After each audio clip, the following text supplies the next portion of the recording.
c'est Lou. Enfin, normalement, je m'appelle Lucie, mais tout le monde m'appelle Lou. Et d'ailleurs, je préfère qu'on m'appelle Lou. J'ai 30 ans, même si on ne dirait pas. Parce que de toute façon, tout est dans la tête, n'est-ce pas? Moi, mon histoire, c'est une histoire un peu chaotique. Il y a 4 ans, malheureusement, je suis tombée, non pas par terre, mais tombée dans la maladie de l'anorexie. Bon, là, j'en ris, mais en fait, finalement, ce n'est pas très drôle. Moi, je suis pas tombée malade par rapport à un effet de mode, les magazines, etc. Je voulais pas maigrir, je me sentais bien dans ma peau. Mais moi, ça a été plutôt un moyen de montrer mon ras-le-bol, de montrer que j'en avais marre qu'on me délaisse. Délaissée par ma mère et mon petit frère. Je n'avais pas une vie normale, j'ai pas eu d'adolescence comme tout le monde. Je suis jamais allée en boîte de nuit, j'allais jamais au cinéma, rien du tout. Moi, c'était la maison, les devoirs et les tâches ménagères. Voilà.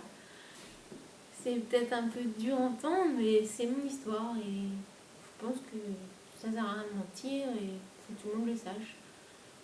Et surtout, j'ai envie de raconter cette histoire pour qu'il n'y ait pas d'autres personnes qui ont le même souci que moi. Je pense qu'il faut vivre pour soi et pas suivre ce que les autres vous dictent, que ce soit vos amis ou même la famille. C'est pas eux de décider votre vie, quel que soit votre âge.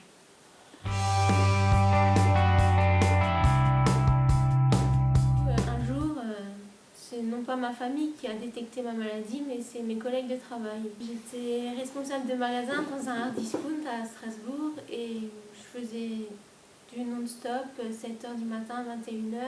C'est moi qui faisais les plannings, du coup c'est moi qui décidais. Je faisais 32 kilos et j'avais une pêche d'enfer, mais c'était pas normal tout ça, je mangeais rien.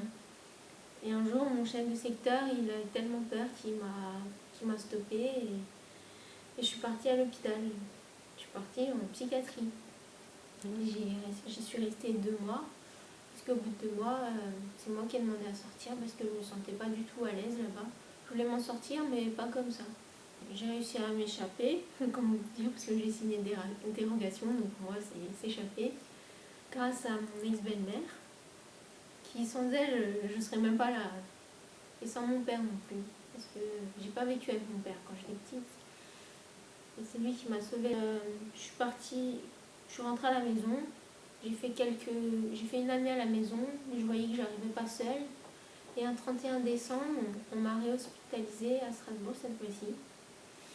Et là, j'ai eu le droit à la sonde.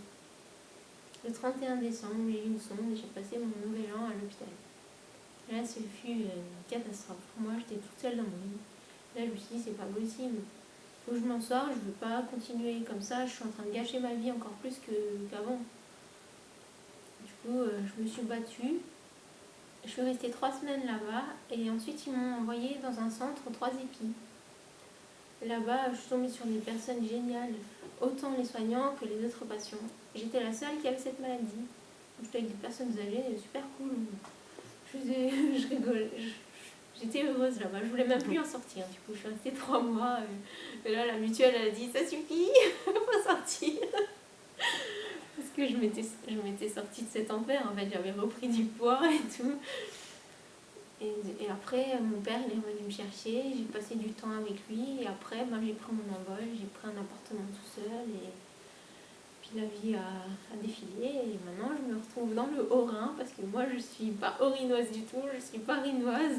Je viens de la vallée de la Bruche, de la campagne près des Vosges. Et maintenant, je me retrouve à Colmar. Et comment je me retrouve ici? Si je peux le dire, c'est grâce à Tinder. Parce que j'ai rencontré, je crois, l'homme de ma vie sur Tinder. On a acheté une maison ensemble et maintenant, je suis la plus heureuse.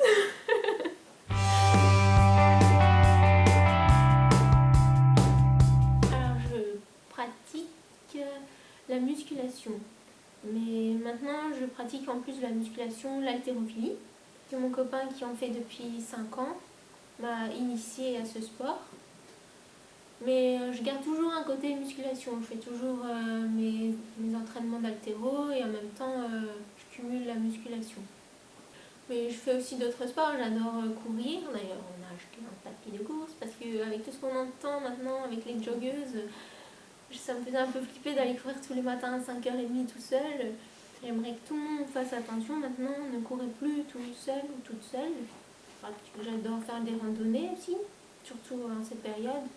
Mais sinon, ce qui m'a vraiment sauvé la vie, pour en revenir à la nourricie, c'est la musculation. Prendre du poids, aimer mon corps.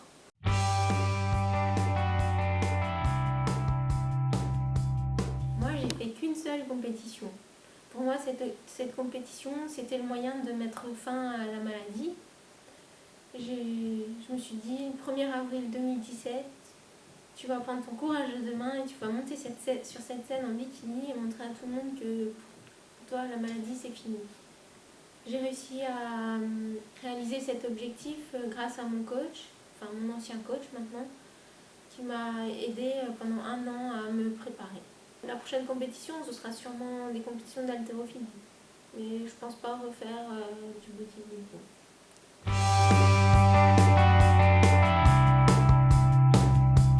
Au jour d'aujourd'hui, ce qui me motive le plus, c'est 2 personnes. C'est mon papou qui a surmonté une maladie. Le 4 août, il a fait un coma et pendant 3 semaines, il était dans le coma. Et avec une grosse chance, il s'est réveillé. Mais par contre, on lui a amputé une jambe. Et pour moi, ça a été un gros choc. Et je me dis que mon papou, il est aussi fort que moi. Parce que je pense que moi, j'ai dû avoir besoin de beaucoup de force pour m'en sortir. Et lui aussi. Les médecins ne croyaient même pas à son réveil. Et la deuxième personne, c'est mon chaton, mon copain. Et je pense que lui, si elle me comprend vraiment comme je suis, me prend telle que je suis.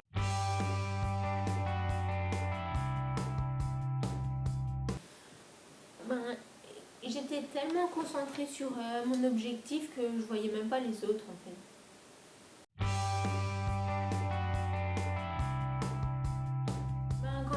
Quand j'ai débuté, j'étais en salle, dans une salle de sport et là je me débrouillais toute seule. Surtout sur internet, je mettais des mouvements sur internet.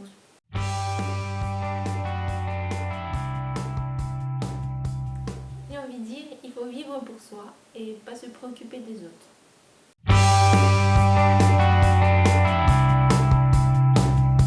Alors moi, malheureusement, je suis intolérante au gluten et au lactose. Du coup, c'est un peu compliqué. Enfin non, pour moi c'est pas du tout compliqué. C'est pour les autres que c'est compliqué parce que finalement, moi je me sens très bien pour manger. Il y a tellement de produits pour remplacer le lait et le blé. Vous pouvez même demander à Huberty, ils ont tellement de produits qu'on peut utiliser pour remplacer tout ça. Alors.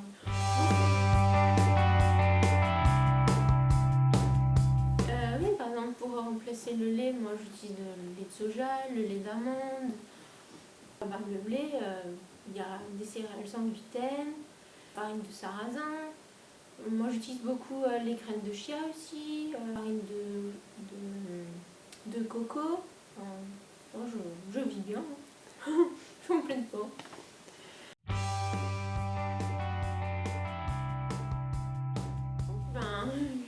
J'ai envie de dire un grand oui. Quand je vois tout ce qu'il y a, c'est tout ce que je mange. Parce que j'ai oublié de dire, mais tous les matins, je passe pas un matin un petit déjeuner sans prendre ma cuillère à soupe de baie de koji. Hein. Donc oui, effectivement, je peux utiliser tous les produits du Berti parce que à la collation, j'aime bien prendre ma poignée de fruits secs.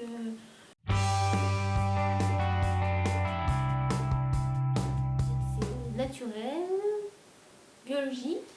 Et moi j'ai envie de dire que ça me trouve comme un rayon de soleil.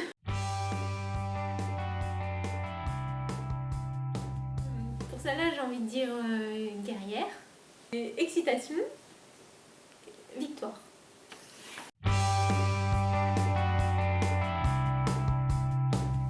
Alors j'ai envie de dire déjà pour les familles, il faut absolument croire à ce que votre enfant vous raconte et non ce que les médecins disent. aux personnes touchées par la maladie, j'ai envie de dire qu'il faut arrêter d'écouter d'abord la petite voix qu'il y a dans votre tête et ne pas vous laisser embobiner par les médecins.